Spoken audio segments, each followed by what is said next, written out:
तो नमस्कार दोस्तों, आपके अपने YouTube चैनल मोजी एजुकेशन पे स्वागत है। दोस्तों एचएसएससी के द्वारा जो पीछे पेपर लिए गए हैं उन पेपरों से दोस्तों हमने इन प्रश्नों को कलेक्ट किया है। ये दोस्तों 1000 के करीब प्रश्न बनेंगे। और दोस्तों ये वीडियो का तीसरा पार्ट है। यदि आपने पहला और दूसरा पार्ट नहीं देखा है तो प्ले लिस्ट में जाकर उन वीडियो को भी आप देख लीजिए, ताकि आने वाले एग्जाम में आपको इन वीडियो का फ़ायदा मिल सके। चलिए दोस्तों आज की वीडियो शुरू करते हैं। दोस्तों वीडियो शुरू करने से पहले आपसे एक रिक्वेस्ट है, वीडियो को दोस्तों पूरा देखें। देखने के बाद यदि आपके मन में कोई डाउट रहता है तो आप दोस्तों कमेंट में लिखें और अपने बाकी दोस्तों के पास ज़रूर शेयर करें।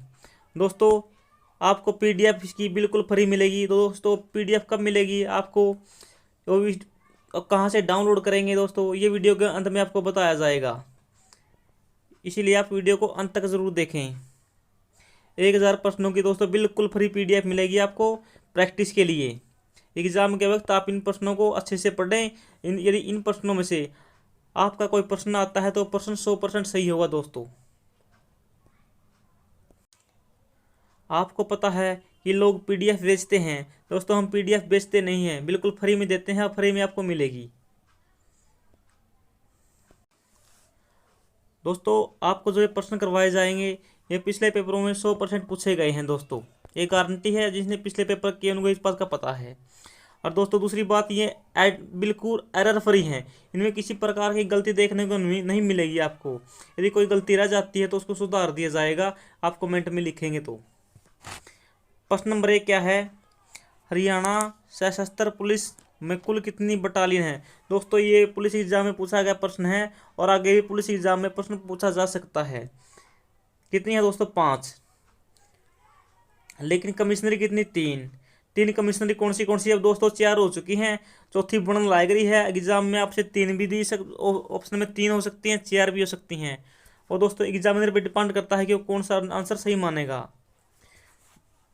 जो चौथी जो कमिश्नरी है अपनी, वो कड़ा बनने लायक रही है सोनीपत में, गन्नौर में। दोस्तों 3 कौन सी है। नंबर 1 इनकी ट्रिक है दोस्तों, GPF, गुरुग्राम, पंचकुला और फरीदाबाद। दोस्तों 5 कौन सी हैं, जैसे करनाल है, रोहतक है, हिसार है, अम्बाड़ा है। इस प्रकार दोस्तों 5 हैं, रेवाड़ी है। नेक्स्ट है, हरियाणा का वह कौन सा जिला है जिसमें 2011 की जनगणना के अनुसार न्यूनतम बाल जनसंख्या अभिलेखित की गई है। कौन सा दोस्तों, पंचकुला है। 2011 की जनगणना के अनुसार न्यूनतम बाल जनसंख्या, यानी जो बच्चों की जनसंख्या बहुत कम है। यहाँ पर न तो दोस्तों लिंग अनुपात की बात है, न साक्षरता की बात है, कुल बच्चों की बात है। पंचकुला में सबसे कम है 2011 की जनगणना के अनुसार, यानी आने वाले समय में पंचकुला में जनसंख्या बहुत कम होने वाली है। आगे है,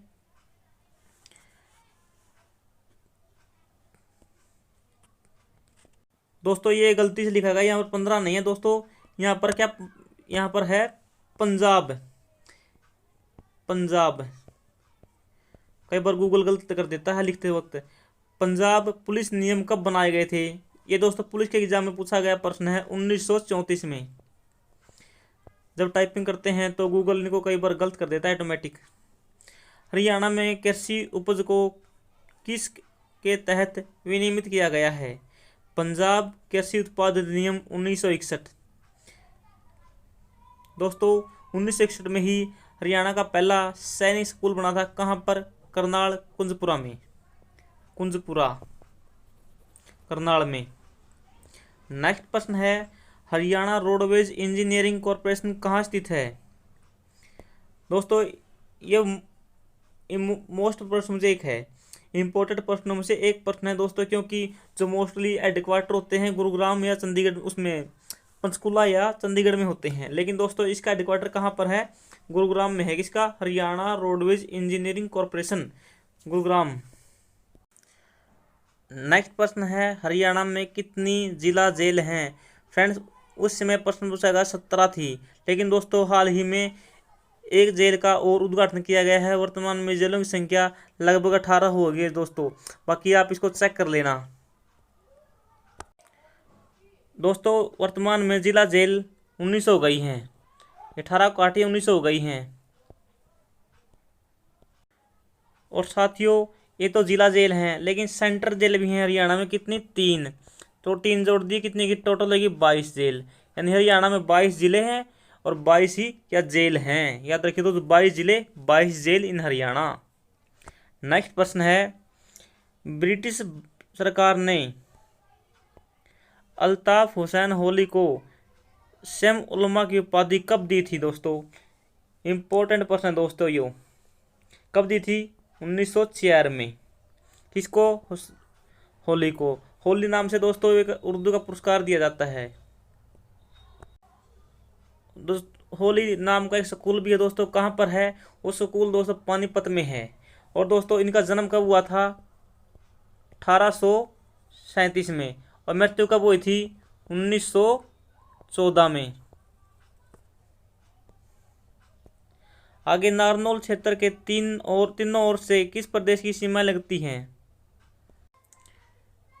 फ्रेंड्स देख लीजिए, नारनौल के तीनों ओर सीमा किसकी लगती हैं?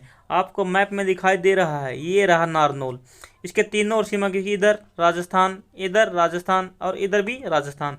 आपको बिल्कुल आसानी से मैप में देख लिया है कि राजस्थान के साथ महेंद्रगढ़ जिले के नारनौल की तीनों ओर से सीमाएं लगती हैं। दोस्तों कई बार नारनौल ऑप्शन में नहीं दिया था तो आपको फिरोजपुर जिले का दिया मिल सकता है। यहाँ पर फिरोजपुर जिले का के भी तीनों ओर से सीमा लगती हैं। किसकी? राजस्थान की। इधर भी और नीचे से भी, इन तीनों ओर सीमा किस लगती हैं? राजस्थान की। किसके? फिरोजपुर जिले के। दोस्तों आपसे एग्जाम में पूछा जा सकता है कि जो हरियाणा का यमुनानगर जिला है इसकी सीमाएं कितने राज्यों के साथ लगती हैं? दोस्तों इधर यूपी है, इधर हिमाचल प्रदेश, इधर उत्तराखंड है। 3 राज्यों के साथ सीमाएं लगती हैं हमारे यमुनानगर जिले की। दोस्तों कई बार एग्जाम में प्रश्न बनता है कि हरियाणा दिल्ली को कितनी ओर से घिरे हुए है। ये रहा दिल्ली, देख लीजिए आप। दिल्ली के इस हरियाणा, इस ओर भी हरियाणा, इस ओर भी हरियाणा, इस ओर यूपी है। दोस्तों हरियाणा दिल्ली को तीनों ओर से घेरे हुए है। दोस्तों एक प्रश्न और बनता है इनसे संबंधित कि जो पंचकुला है, पंचकुला की सीमा कितने राज्यों के साथ लगती है या यूटी के साथ लगती है? दोस्तों एक राज्य कौन सा? इधर पंजाब, इधर चंडीगढ़ के साथ, इधर हिमाचल प्रदेश के साथ। यानी तीन के साथ सीमा लगती है किसकी? पंचकुला की। दोस्तों जो पहले से दो साथी तैयारी कर रहे हैं उनको इस बात का अनुमान है भाई किसकी सीमा किसके साथ लगती है। लेकिन जो नए साथी हैं दोस्तों, अभी अभी शुरू तैयारी की है, जो ग्रुप डी का एग्जाम भरने वाले हैं दोस्तों, उनको इतना ज्ञान नहीं है। उन सब के लिए वीडियो दोस्तों, जो पहले से तैयारी कर रहे हैं उनके लिए भी, जो अब तैयारी करने लगे हैं उन खातर भी वीडियो दोनों के लिए बनाई गई दोस्तों। ये नेक्स्ट चलते हैं आगे। इसका आंसर क्या हुआ? राजस्थान। दोस्तों मैंने एक नई शुरुआत की है कि अब आपको पूरे के पूरे ऑप्शन दूंगा मैं। और दोस्तों यही जो कि तो पीडीएफ आपको बिल्कुल फ्री मिलेगी। आप इसकी पीडीएफ ले सकते हैं 1000 प्लस क्वेश्चनों की। दोस्तों आपको विद आंसर मिलेंगे इनके नीचे दिए, ताकि आप एग्जाम के वक्त अच्छे से प्रैक्टिस कर सकें। प्रैक्टिस सेट ही मानो इनको हरियाणा जीके के एक प्रकार के आप। चौधरी देवीलाल हर्बल पार्क की स्थापना कब हुई थी? दोस्तों इसकी स्थापना कब हुई थी? नवंबर 2002 में। दोस्तों इसका अन्य नाम क्या है? रुद्राक्ष वाटिका। क्या नाम दोस्तों? रुद्राक्ष वाटिका। दोस्तों यहाँ पर जो जड़ी बूटियों से संबंधित हैं दोस्तों, कितने पौधे पाए जाते हैं? लगभग 400 प्रजाति के पौधे पाए जाओ दोस्तों यहाँ पर। और कितना एकड़ में फैला दोस्तों ये पार्क? एग्जाम में पूछा गया प्रश्न है। 184 एकड़ में फैला हुआ दोस्तों ये पार्क यमुनानगर के किस स्थान पर है? चूहड़पुर। कौन सा दोस्तों? चूहड़पुर कला।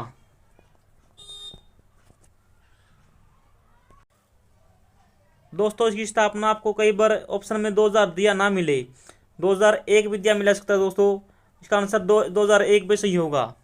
दोस्तों कैसे सही होगा? 2002 में जो हमारे मुख्यमंत्री थे कौन, ओम प्रकाश चौटाला, तो उन्होंने 2002 में क्या किया था दोस्तों, चौधरी देवीलाल की मूर्ति लगाई थी 2002 में। लेकिन इसकी स्थापना की गई थी 2001 में, लेकिन मूर्ति 2002 में।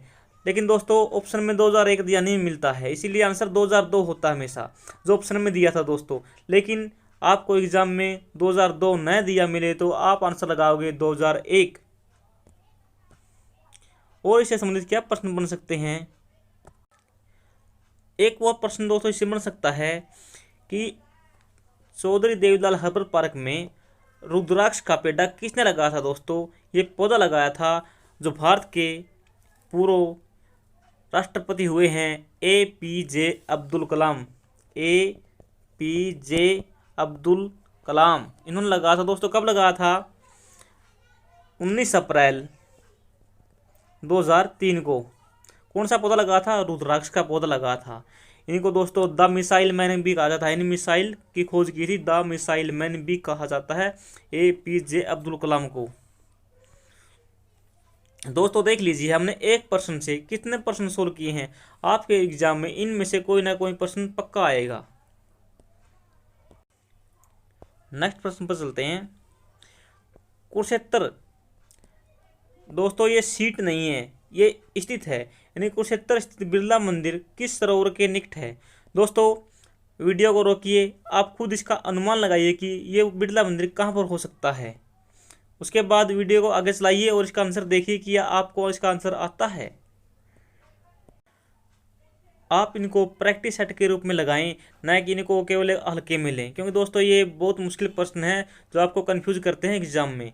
तो दोस्तों इसका आंसर आपने लगा लिया होगा, मैं आशा करता हूँ कि इसकी कहाँ पर स्थित है। दोस्तों ये ब्रह्म सरोवर पर स्थित, कहाँ पर, ब्रह्म सरोवर बिरला मंदिर। इस मंदिर की स्थापना 1952 में की गई थी। किसके द्वारा, जुगल किशोर बिरला के द्वारा की गई थी। ब्रह्म सरोवर के पास है दोस्तों।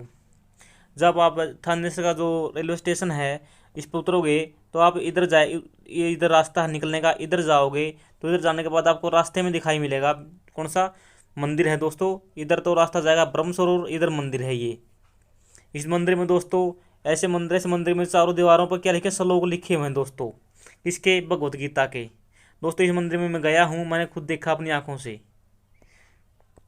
आगे है बिरला मंदिर की स्थापना किस वर्ष में की गई थी। दोस्तों वही प्रश्न आ गया उसी से, 1952 में। और दोस्तों 1952 में ही चंडीगढ़ में भी क्या घटना घटी थी वो ध्यान है दोस्तों। चंडीगढ़ में कुछ बनाया गया था 1952 में, मेरा ध्यान नहीं आ रहा, आप देख लीजिए, दोनों डेट सेम सेम हैं। निम्नलिखित में से किस की सीमा दिल्ली के साथ लगती है। दोस्तों देख लीजिए वही प्रश्न आ गया एग्जाम में। मैंने आपको बताया था कि दिल्ली हरियाणा को तीनों ओर से घेरे हुए है, यानी हरियाणा दिल्ली को तीनों ओर से घेरे हुए, इधर यूपी है। तो ये किसी लगी दोस्तों, रोहतक, पानीपत, झज्जर, रेवाड़ी। चलिए दोस्तों एक बार फिर मैप पर चलते हैं ताकि आपको ये प्रश्न ऐसा पक्का याद हो जाए कि एग्जाम में कभी भी ऐसा प्रश्न बने तो आपका प्रश्न सोल्व होना चाहिए। वो दिल्ली के किन किन की सीमा लगती है दोस्तों, सोनीपत की लगती है, इधर झज्जर की लगती है, इधर गुरुग्राम की लगती है, फरीदाबाद की लगती है। यानी दोस्तों कितने जगह रोहतक की सीमा दिल्ली के साथ नहीं लगती है। रोहतक की सीमा दिल्ली के साथ लगती है, बिल्कुल थोड़ा सा बीच आप देख सकते हैं। देख लीजिए, मैं हटा देता हूँ पहले से एक बार, ये देख लीजिए दोस्तों, दिल्ली की सीमा रोहतक के साथ नहीं लगती है, सोनीपत की लगती है, झज्जर की लगती है, गुरुग्राम की। दो इधर गुरुग्राम फरीदाबाद, दो इधर, कितने हो गए, 4 जिले, सोनीपत, झज्जर, गुरुग्राम, फरीदाबाद। तो इसका सही आंसर कौन सा होगा, रोहतक की नहीं लगती। देखिए हमने, पानीपत बहुत दूर है, सोनीपत की लगती है, रेवाड़ी की तो बहुत दूर है, झज्जर लगती है। यानी 4 जिले लगते हैं किसके साथ, दिल्ली के साथ। आपसे एग्जाम में आगे कभी पूछा जा सकता है कि दिल्ली के साथ हरियाणा के कितने जिले छूते हैं, तो 4 जिले लगते हैं दोस्तों, किसके साथ, दिल्ली के साथ। और दोस्तों हरियाणा के कितने राज्यों के साथ सीमा लगती है, 5 राज्यों के साथ लगती है। आगे है तीरंदाजी का कौशल किसके स्वयंवर में किया गया था। दोस्तों तीरंदाजी का स्वयंवर किसके में किया गया था, कुंती, द्रौपदी, गांधारी, सुभद्रा, कुमारी चौहान। दोस्तों ये द्रौपदी के स्वयंवर में किया गया था। आपको सबको पता है कि अर्जुन ने मछली की आंख में तीर मारा था और द्रौपदी को जीता था। सुभद्रा कुमारी कौन थी दोस्तों? सुभद्रा कुमारी अर्जुन की पत्नी थी और जो श्री कृष्ण भगवान थे उनकी बहन थी। कुंती कौन थी? जो पांडु थे उनकी माँ थी। और गांधारी कौन थी? गांधारी दोस्तों जो दुर्योधन था, जो 100 कैरो थे, उनकी माँ थी। दोस्तों आपसे एग्जाम में महाभारत से 1 ना 2 प्रश्न पक्का पूछा जाएगा एग्जाम में, क्योंकि दोस्तों हरियाणा में घटी घटना है या, इसीलिए एग्जाम में इससे प्रश्न पक्का बनेगा, यानी अपना महाभारत भी पढ़ लियो। बाल मुकुंद गुप्त हरियाणा के एक साहित्यक हैं। दोस्तों इस प्रश्न के लिए मैं आपको विकिपीडिया पर लेकर चलता हूँ, क्योंकि दोस्तों ये प्रश्न बड़ा कन्फ्यूजिंग है। दोस्तों वो पहले उर्दू में लिखते थे, बाद में हिंदी में लिखने लगे, लेकिन संस्कृत और अंग्रेजी से का कोई लेना देना नहीं है। लेकिन दोस्तों वो 2 भाषाओं में लिखते थे। चल देखते हैं कि वो किस भाषा के साहित्यक थे, यानी किस भाषा के मेन कवि थे, मुख्य कवि थे। चलिए इसके लिए हम गूगल का सहारा लेते हैं। साथियों हम विकिपीडिया पर आ चुके हैं। देख लीजिए दोस्तों, साफ साफ लिखा बिल्कुल विकिपीडिया पर। क्या लिखा है आप देख रहे हैं? बाल मुकुंद गुप्त एक हिंदी गद्यकार और निबंधकार थे, यानी हिंदी के थे दोस्तों। लेकिन आगे और भी कुछ लिखा, चलिए और देख लेते हैं क्या लिखा आगे। दोस्तों एक इनका जन्म का बारे में ध्यान रखिए, कई बार पूछा जाए इनका जन्म। बाल मुकुंद गुप्त का जन्म कड़ा हुआ था गुड़ियानी, जिला रेवाड़ी। उर्दू और फारसी भाषा प्रारंभिक शिक्षा ली, यानी उर्दू और फारसी भाषा भी ना आया कर दी। कौन सी? उर्दू और फारसी। आगे दोस्तों को पढ़ लीजिए आप भी, इनको वीडियो रोक के। दोस्तों इन्होंने एक अखबार निकाला था, कौन सा? रोहतक से या झज्जर से, रिफाए आम। और मथुरा से निकाला था मथुरा समाचार पत्र। दोस्तों आपसे एग्जाम में कोई भी दिया जाए, मथुरा समाचार पत्र पूछ सकते हैं कि किसका है, तो रिफाए आम पूछ सकते हैं किसका है, तो ध्यान रखना आपको। पंडित दिल दोस्तों यह पत्रिका थी जो उर्दू भाषा में थी, या भी इसकी और या भी उर्दू में, दोनों के दोनों। रिफाए आम और मथुरा समाचार पत्र किस भाषा में थे? उर्दू में थे। पंडित दीनदयाल शर्मा के कहने पर 1886 में चुनार के उर्दू अखबार, जो चुनार था दोस्तों, अखबार चुनार को 2 वर्ष संपादन किया। 1848 में तो कोहिनूर। दोस्तों कोहिनूर अखबार कहाँ निकाला? लाहौर से निकाला कोहिनूर। किसका है? यू बाल मुकुंद गुप्त का है। आगे देख लीजिए दोस्तों, जो मदन मोहन मालवीय हुए हैं उनके कहने पर दोस्तों ये हिंदी भाषा अपना ली थी, फिर हिंदी के कवि हो गए, ये उर्दू छोड़ दी थी। दोस्तों इनका एक एग्जाम में पूछा जाता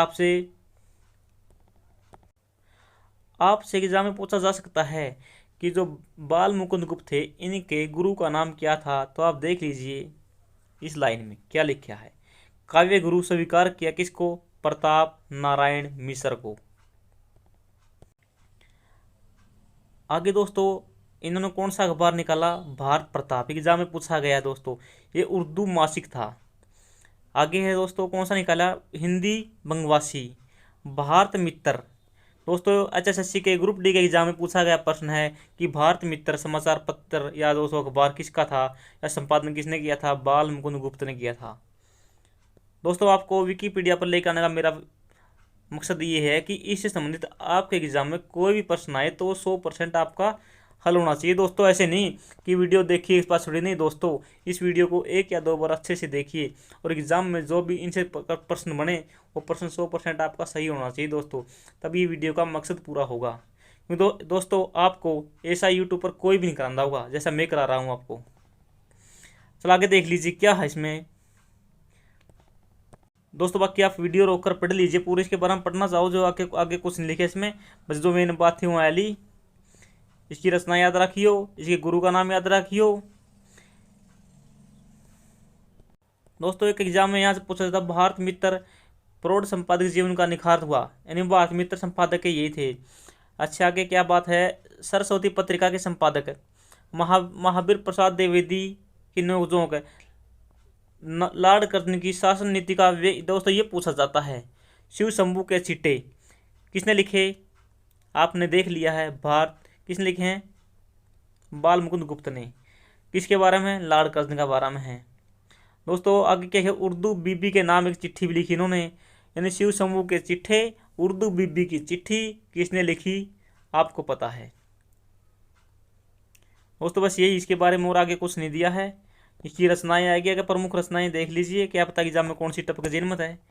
हरिदास, खिलौना, खेल तमाशा, सपुट कविता, शिव शंभू के चिट्ठे, सिंधपात शिक्षा, बाल मुकुंद गुप्त निबंधावली। दोस्तों ये रचनाएं किसकी, सारी की सारी बाल मुकुंद गुप्त की रचनाएं हैं, इनको ध्यान में रखिए आप।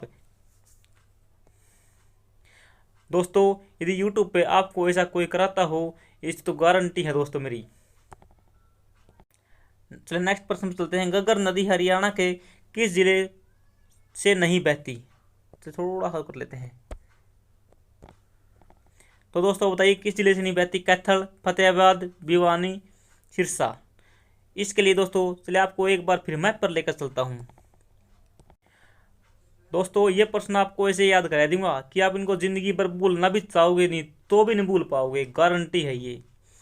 दोस्तों गगर नदी हरियाणा के किस जिले से निकलती है? पहली बात तो ये होना चाहिए, यहाँ से निकलती है डागसाई से, और ये पंचकुला में प्रवेश करती है कालका से, और कालका से आने के बाद ये चलती है दोस्तों फिर अम्बाड़ा में, अम्बाड़ा से फिर चलती है कैथल में, फिर ये जाती है पंजाब में, फिर थोड़ी ही अपना फतेहाबाद में, फतेहाबाद के बाद सिरसा में, और फिर राजस्थान में चलती है।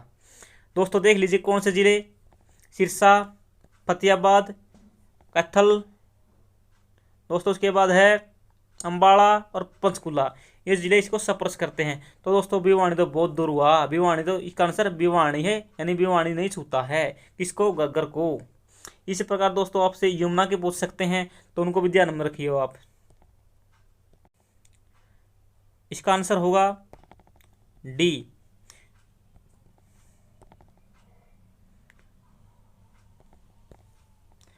आगे है हरियाणा के डॉक्टर जो हरियाणा में डॉक्टर अम्बेडकर शिक्षा सहायता योजना निम्न समुदाय वर्ग के वितरित की जाती है। दोस्तों ये प्रश्न का जो पूछा गया है बिल्कुल जाहिर है, जब कोई कसूतड़ा डॉक्टर अम्बेडकर सहायता योजना है, शिक्षा सहायता योजना किस किस ने दी जावा है बताई गई है। या दोस्तों केवल अनुसूचित जनजाति और बीपीएल परिवार को, अनुसूचित जाति जनजाति या दी जाती। दोस्तों देख लीजिए किसको, अनुसूचित जाति और अनुसूचित जनजाति को दी जाती है यह सहायता। कौन सी है? शिक्षा सहायता। दोस्तों शायद ये प्रश्न गलत हो सकता है, शिक्षा सहायता नहीं चिकित्सा सहायता है, पर शिक्षा की जगह क्या होगा, चिकित्सा। मैंने अभी देखा चिकित्सा। चिकित्सा सहायता किनको दी जाती है? केवल अनुसूचित जाति और जनजाति को। प्रश्न नंबर 16 का आंसर डी है। दोस्तों जब आपको ये पीडीएफ मिलेगी तो इस पीडीएफ को दोस्तों जो सी छोटी मोटी गलती है सबको ठीक कर दिया जाएगा। दीन बंधु हरियाणा ग्राम उद्योग योजना को वित्तीय सहायता दी जा रही है। दोस्तों इसको सहायता कौन देता है? जो दीन बंधु गांव के विकास के लिए योजना है, इसको रुपये कौन देवा है? नाबार्ड। तो दोस्तों आप नाबार्ड के हेडक्वार्टर पता होना चाहिए कहाँ पर है, और इसके वर्तमान में अध्यक्ष कौन है, आप ये दोनों कमेंट में लिखेंगे। दोस्तों आपने कमेंट में लिख दिया होगा कि नाबार्ड की स्थापना कब हुई और इसके अध्यक्ष कौन है, हेडक्वार्टर कहाँ है। दोस्तों यदि आपने नहीं लिखा है कमेंट में तो अब लिख दीजिए, तो आपको मैं बता देता हूँ। इसका दोस्तों हेडक्वार्टर है मुंबई में है। कहाँ पर? मुंबई। और दोस्तों इसकी स्थापना कब हुई थी? 12 जुलाई 1982 को। दोस्तों इसके अध्यक्ष कौन हैं? गोविंद राजू चिंतला। यानी दोस्तों गोविंद राजलू को चिंता रहती किसकी? गांव की। चिंतला चिंतला किसकी? गांव की। दोस्तों एक बार एग्जाम में नाबार्ड की फुल फॉर्म पूछी गई थी, नाबार्ड की NABARD,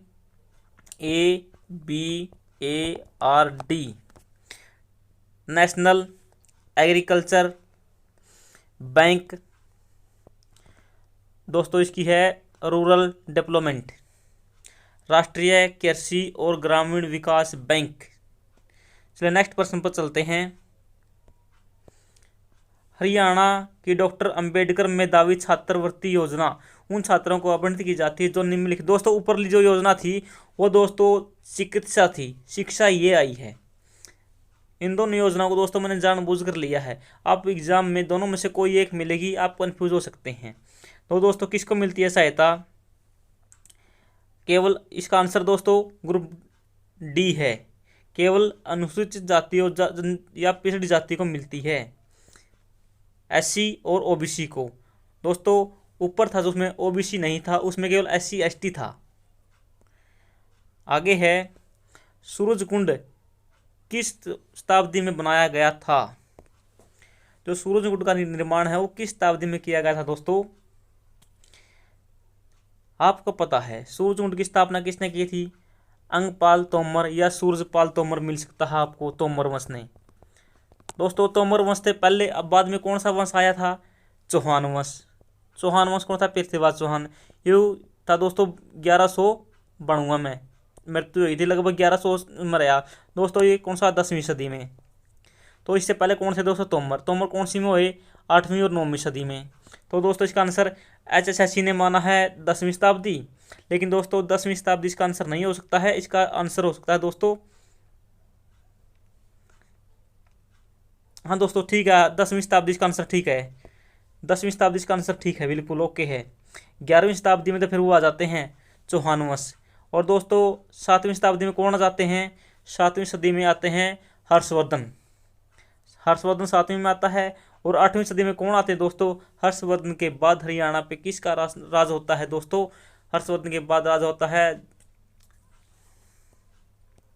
जो गुर्जर प्रतिहार वंश था। गुर्जर प्रतिहार वंश का राजा कौन था दोस्तों? मेन जो इसका पेवासी अभिलेख मिले हैं तो उसको आप कमेंट में लिखेंगे। आपको मैंने हिंट दे दिया है कि उसके अभिलेख पेवा से मिले हैं। पेवा घोड़ों का व्यापार केंद्र था उसके समय में। उस राजा का आप नाम लिखेंगे कमेंट में। नेक्स्ट प्रश्न है 2011 की जनगणना के अनुसार साक्षरता की दृष्टि से हरियाणा का देश में कौन सा स्थान है? दोस्तों किस में पूछा है? साक्षरता में पूछा है। दोस्तों HSSC ने इसका आंसर 22 माना है। बाकी आप इसको कंफर्म कर सकते हैं कि साक्षरता में हरियाणा का कौन सा स्थान है। दोस्तों मेरे हिसाब से साक्षरता में हरियाणा का 19वां स्थान आता है। बाकी आप इसको कंफर्म कर लें क्योंकि HSSC कई बार गलत मान लेती है। मोतीलाल नेहरू स्कूल सोनीपत को किस नाम से जाना गया है? दोस्तों HSSC ने इसका आंसर क्या माना था? दोस्तों ये माना इसका। दोस्तों मेरे हिसाब से प्रश्न गलत है, इसका आंसर बिस्वान मिल। दोस्तों इसका आंसर है राई सपोर्ट स्कूल, ये सही आंसर होगा दोस्तों। HSSC ने ये माना है। HSSC ने पूर्व सेना प्रमुख जनरल दलबीर सिंह सुहाग का संबंध किस जिले से है? किस जिले से है? आप वीडियो को रोकिए और देखिए किस जिले से है। झज्जर से। दलबीर सिंह सुहाग का संबंध हरियाणा के झज्जर जिले से है। नेक्स्ट है हरियाणा के किस रागनी गायक को सूर्य कवि की उपाधि दी गई है? दोस्तों इसका आंसर आप सबको पता है, पंडित लक्ष्मीचंद है। लेकिन दोस्तों इसकी कुछ रचनाएं हैं, कुछ सांग हैं, उनको देखेंगे हम विकिपीडिया से, क्योंकि दोस्तों इसके सांग और रचनाएं एग्जाम में पूछी जाती हैं। फ्रेंड्स हमने विकिपीडिया खोल लिया है। लक्ष्मीचंद देख लीजिए दोस्तों, बिल्कुल ऊपर लिखा 2 शब्द। ये शब्द दोस्तों आपके एग्जाम में पूछे जाते हैं। पहली बात तो सूर्य कवि, दूसरे हरियाणा के शेक्सपियर्स। देख लीजिए दोनों के दोनों शब्द विकिपीडिया पर बिल्कुल ऊपर लिखे हैं, सूर्य कवि और शेक्सपियर्स। आगे क्या है दोस्तों? ये हरियाणा के क्या थे? एक कवि और लोक कलाकार थे। रागनी सांग करे करते। सूर्य कवि को उपाधि दी गई है। हरियाणा का कालिदास भी कहा जाता दोस्तों। देख लीजिए सारे प्रश्नार्थ बनते हैं इसके, उनके नाम आगे। और दोस्तों कुछ नहीं, इसमें मेन बात यही थी, आपको बता दी है। बाकी आप वीडियो रोक कर पढ़ लें इसको। आगे है जन्म कड़ा हुआ था दोस्तों सोनीपत में, जांटी कला गाँव था, ब्राह्मण परिवार में हुआ था, गौड़ ब्राह्मण। दोस्तों आपसे एग्जाम में पूछा जा सकता है कि किस प्रकार के ब्राह्मण थे? गौड़ ब्राह्मण। अच्छा दोस्तों 2 भाई थे, 3 बहनें थी, नहीं टोटल 5 थे ये। अच्छा दोस्तों और कोई खास बात नहीं इसमें, बस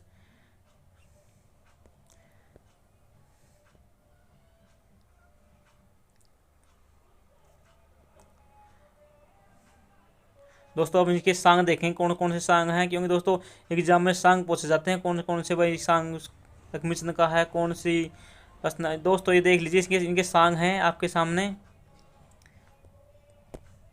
पंडित लक्ष्मीचंद के शिष्यों की लंबी सूची है, यानी दोस्तों आपसे एग्जाम में पूछा जा सकता है कि पंडित लक्ष्मीचंद के शिष्य कौन थे। देख लीजिए, मांगेराम सबसे मेन है दोस्तों, मांगेराम। इसका मांगेराम का उपनाम क्या हुआ दोस्तों, पाणची। गुरु पंडित लक्ष्मी चंद के दूसरे स्थान पर सांग कलाम में था, यानी पहला नंबर पर कौन है दोस्तों, पंडित लक्ष्मीचंद। दूसरा नंबर पर कौन है, मांगेराम। दोस्तों आपसे एग्जाम में पूछा जा सकता है हरियाणा के दूसरा नंबर के कवि कौन है, तो मांगेराम है। मांगेराम के अलावा दोस्तों और कौन से शिष्य हुए हैं, रामचंद्र, रतिराम पंडित। दोस्तों आप इनको सबको पढ़ लीजिए। मेहर सिंह भी दोस्तों एक ये इंपॉर्टेंट है, मेहर सिंह भी इन्हीं के शिष्य थे, किनके, पंडित लक्ष्मीचंद के। अपने गुरु पंडित लक्ष्मीचंद का खूब रोशन नाम किया। देख लीजिए दोस्तों ये सारे के सारे किसके शिष्य हैं, लक्ष्मीचंद के।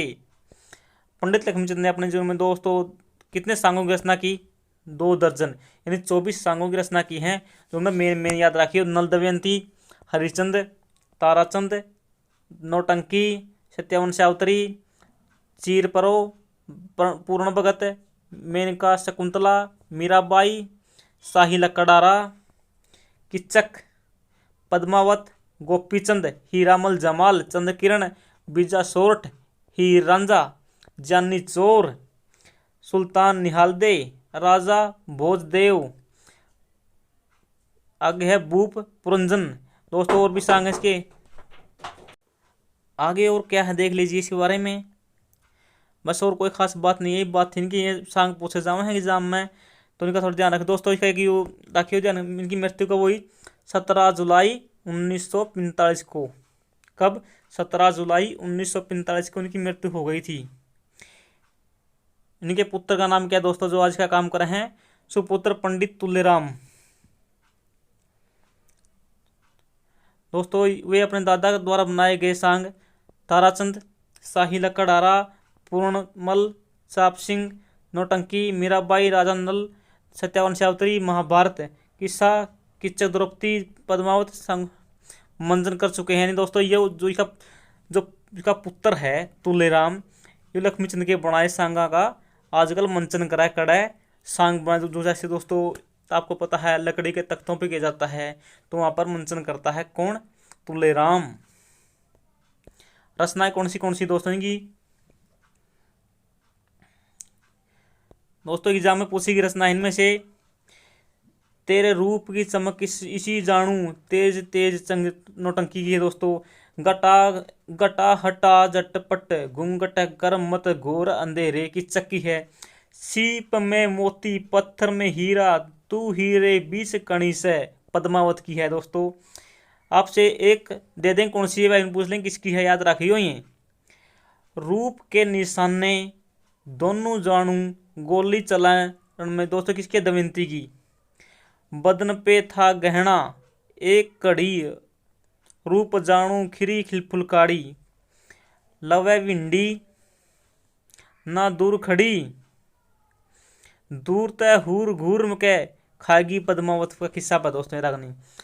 आगे देख लीजिए दोस्तों कौन सी हैं, बीतते बिना टले नहीं समय, और कर्म भोग के भोग, राम बराबर समझा जाना चाहिए, जो औरों के दुख बांटे, पाप नष्ट हो उन बंधवा जो के जो, गंगा में ना के करें लक्ष्मीचंद भगवान। दोस्तों तो बात है कोई जरूरी को नहीं, बाकी तो ये याद रखिए 4-5 लाइन जो सी बस। दोस्तों अब लक्ष्मीचंद से संबंधित आपके एग्जाम में चाहे कोई भी प्रश्न हो, आप उसको 100% सोल्व करके आओगे, गारंटी दोस्तों।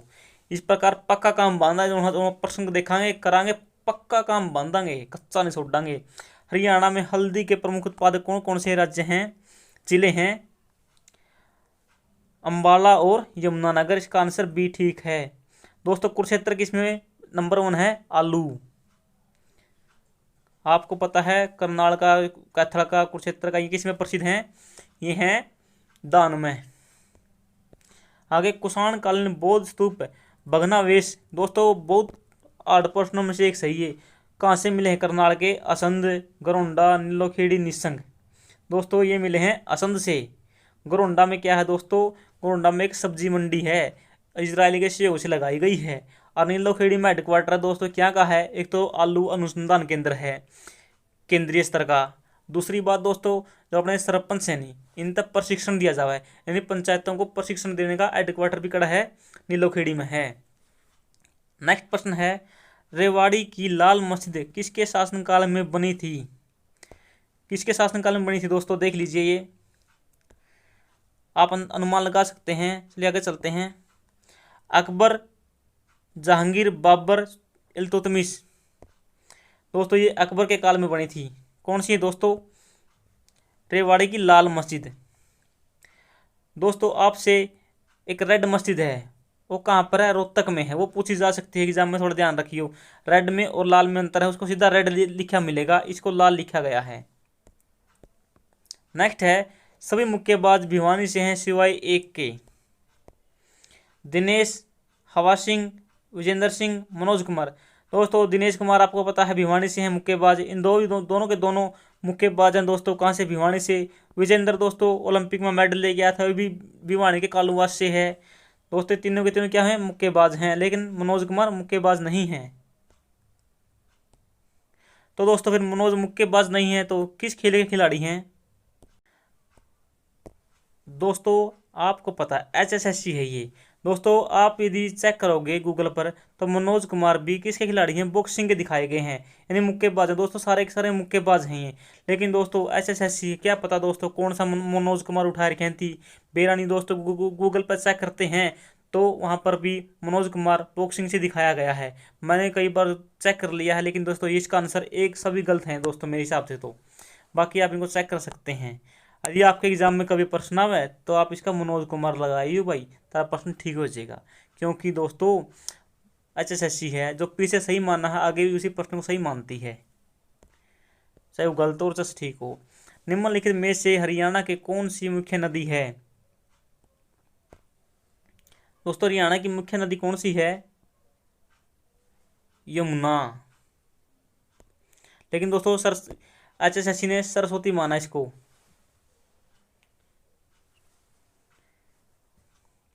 और दोस्तों इसी प्रश्न में एक बार प्रश्न पूछा गया था कि इन्हीं प्रश्नों में से हरियाणा की कौन सी मुख्य नदी है दोस्तों किस प्रकार की? मौसमी नदी। दोस्तों मौसमी नदी पूछा था। ये दोनों दोस्तों यह भी मौसमी है, आज तो सरस्वती भी। लेकिन दोस्तों घग्गर है यही मौसमी है, साहिबी यही मौसमी है। लेकिन हरियाणा की जो मौसमी नदी है सबसे मुख्य कौन सी है? घग्गर। एग्जाम में पूछा गया प्रश्न है, हरियाणा की सबसे मुख्य मौसमी नदी कौन सी है? नहीं, जो केवल वर्षा ऋतु में बहती है मौसम के अनुसार। दोस्तों घग्गर सबसे बड़ी है हरियाणा की मौसमी नदी। और दोस्तों 12मासी नदी पूछी जाए तो हरियाणा की यमुना है। लेकिन दोस्तों HSSC ने कई बार तो सरस्वती को ही 12मासी नदी माना है। हरियाणा के निम्नलिखित नदियों में से किस पर रेणुका, किसाऊ, लखवार बांध हैं? दोस्तों ये तीनों के तीनों बांध यमुना नदी पर हैं। इनकी एक ट्रिक है दोस्तों, आप उस ट्रिक को याद कर लीजिए। लकीर लाता है, रेणुका, किसाऊ, लखवार, तीनों बांध किस पे हैं? यमुना पे। और दोस्तों आपको पता है घग्गर नदी में कौन सा बांध है? ओटू बराज बांध है। कहाँ पर? सिरसा में है। ये जो सिरसा दोस्तों यहाँ पर ओटू बराज बांध है, इससे ऊपर घग्गर नदी, इसके बाद हकड़ा नदी बन जाती है। यहीं पर चौधरी देवीलाल पार्क भी है एक। दोस्तों साहिबी नदी है, इस पे कौन सा बांध है? दोस्तों इस पे बांध है मसाणी बराज, रेवाड़ी में। नेक्स्ट है दोस्तों, हरियाणा का कौन सा शहर सूचना प्रौद्योगिकी का प्रमुख केंद्र है? दोस्तों सूचना प्रौद्योगिकी का प्रमुख केंद्र कौन सा है? दोस्तों ऑप्शन में पंचकुला भी और यमुनानगर भी आपको कंफ्यूज कर सकते हैं। दोस्तों इसका आंसर होगा गुरुग्राम। लेकिन दोस्तों पंचकुला में क्या है? IT पार्क है। IT पार्क को हिंदी में बोलेंगे दोस्तों, IT पार्क को हिंदी में क्या बोलते हैं? इंस्टीट्यूट टेक्नोलॉजी यानी औद्योगिकी। दोस्तों सेम इसी प्रकार का बनता है, यह भी हिंदी में इसी प्रकार लिखा जाता है कि इंफॉर्मेशन सूचना प्रौद्योगिकी शहर। दोस्तों सेम का सेम लिखा जाता है, आप कंफ्यूज मत होना, क्योंकि आईटी पार्क है पंचकुला में, लेकिन सूचना प्रौद्योगिकी शहर पूछा जाए तो आपसे गुरुग्राम।